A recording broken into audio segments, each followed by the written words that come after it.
So, Mark Bowden and Michael Leckie here for our Career Ask Me Anything. And just recently, we've been focusing on the current political, turmoil,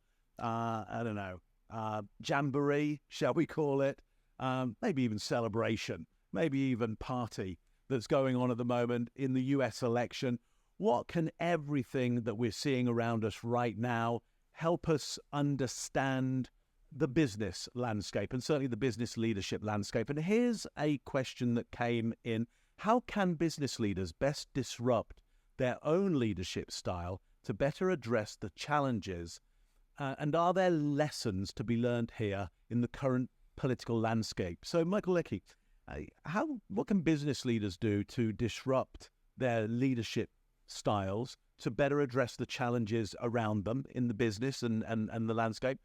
And is there anything in the current political landscape that kind of helps us understand that from a lesson point of view? Yeah, well, as you know, from my book, The Heart of Transformation, How Can I Best Disrupt Myself, was one of the questions that I posed to leaders as a useful one in becoming more change capable. So I'm loving this question, obviously. Are there any lessons to be learned and how can they do it? Let's maybe start with a couple of lessons to be learned. And I'm gonna do my best. I'm making this one up as we go, as we often do here.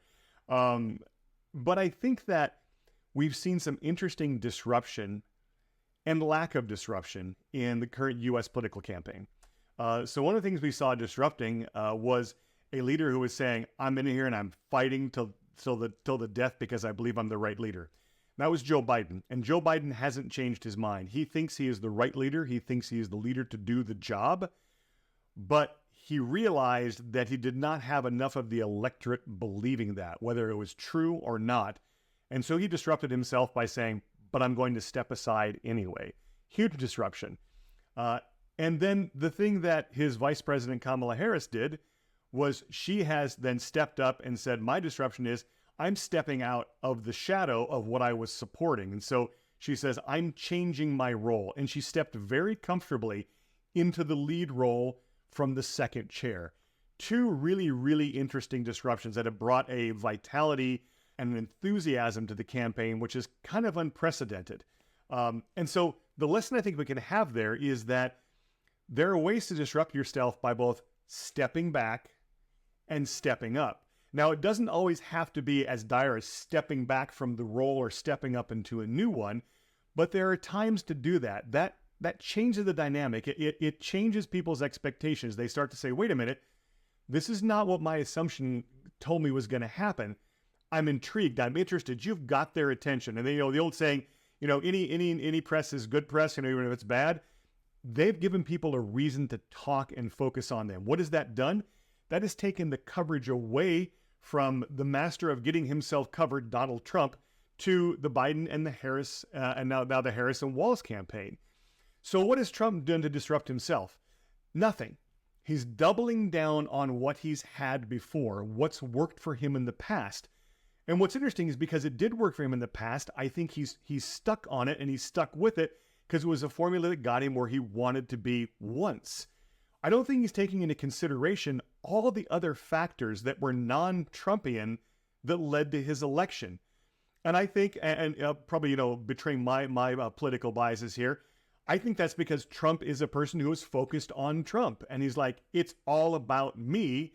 And so if I did it and I won, I do it again, I'll win again. I think he probably actually believes that these elections have been stolen from him because he's so convinced that he won once, he should always win. And I think that what he's doing is choosing not to disrupt himself because I don't think he sees a need. Whereas Biden saw a need to disrupt himself in a big way, and Harris saw a need to disrupt herself and stop being the follower of the second chair and move into the first chair. So there's some really interesting lessons there to be learned that I think answers the question, maybe less, how do we best disrupt our own leadership? But are we open to ways to disrupt our own leadership? Are we open to what that might look like? And are we open to doing it? Being willing to ask the question, how might I best disrupt myself? I think is much more important than having the answer. The answer will come, you'll figure it out, others will help you figure it out, but you have to be asking the question. Mark, what thoughts do you have on this? I'm sure you have some insights into this from a different Mark Bowden perspective. I'm anxious to hear. Yeah, so I like your model there of step back and or step up. And, I may be going a little against you there. I think there was a moment where Trump did step back, and that was during the debate that essentially dethroned Biden.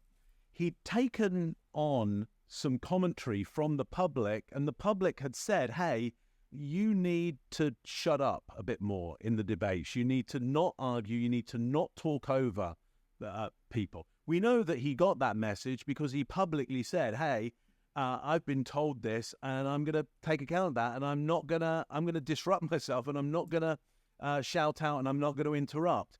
What that did was leave so much space for Biden that it framed him so clearly for the public, whether true or not, that he just was not capable.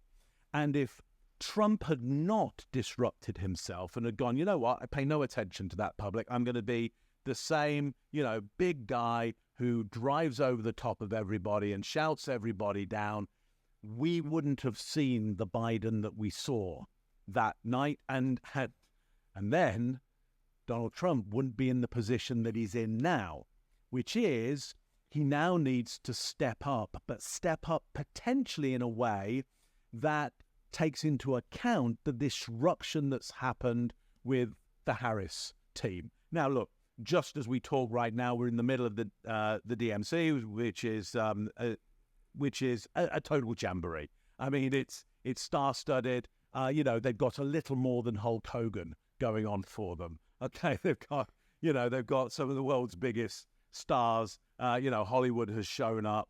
Not that Hulk Hogan isn't Hollywood, and a great wrestler, quite a great entertainer. But essentially, they're really taking a lot of attention from the public right now. When that calms down, what we're going to want to see is how has Trump adapted to that, and what's his strategy for stepping up against what the public now perceive as Kamala Harris and that team. Now, will he step up? Can he step up? I don't know. Never underestimate anybody. As we've said in other episodes, an hour is a long time in politics right now. Somebody could turn on a coin on this one and win things back. Remember, the point is to win.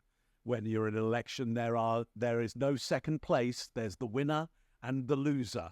And Trump does not like to lose. So, look, a little bit of political commentary there, but back to that idea of, what can we learn from this? There are times when you need to step back from something and just take account of what's going on, sit tight, see what's happening, and then there are times when you really need to step forward. Michael, anything to add to that? No, I think that pretty much closes it off, and I think it's going to be interesting to see because both of the candidates now, Trump and Harris, are going to have a chance in their debates upcoming to behave in one way or another, to behave according to what expectations are set or disrupt those expectations. And it's interesting because I think your point was great that Donald Trump did really disrupt himself and how he approached Biden, and it worked very well. What I'm going to be interested to see is, does he take that success and try to repeat it with an entirely different candidate who is eloquent, quick on her feet, and knows what she's talking about in a way that's very, very different, and also coming with a very different approach. So let's see who disrupts themselves and who gets disrupted in our upcoming debates, and what impact that has on our political landscape in the United States here, and see what lessons we can learn from that for one of our future episodes of our Career Ask Me Anything in our hashtag Politics of Leadership series with Mark Bowden and Michael Leckie. And if you have a question, you can simply respond in whatever format you're looking at this video on in the comment section, or even better, just go to my website, michaelleckie.com/ask, put in your question right there in the form, and we will get back to you with our responses as soon as possible in this ongoing series. Thanks for joining us. Have a great day.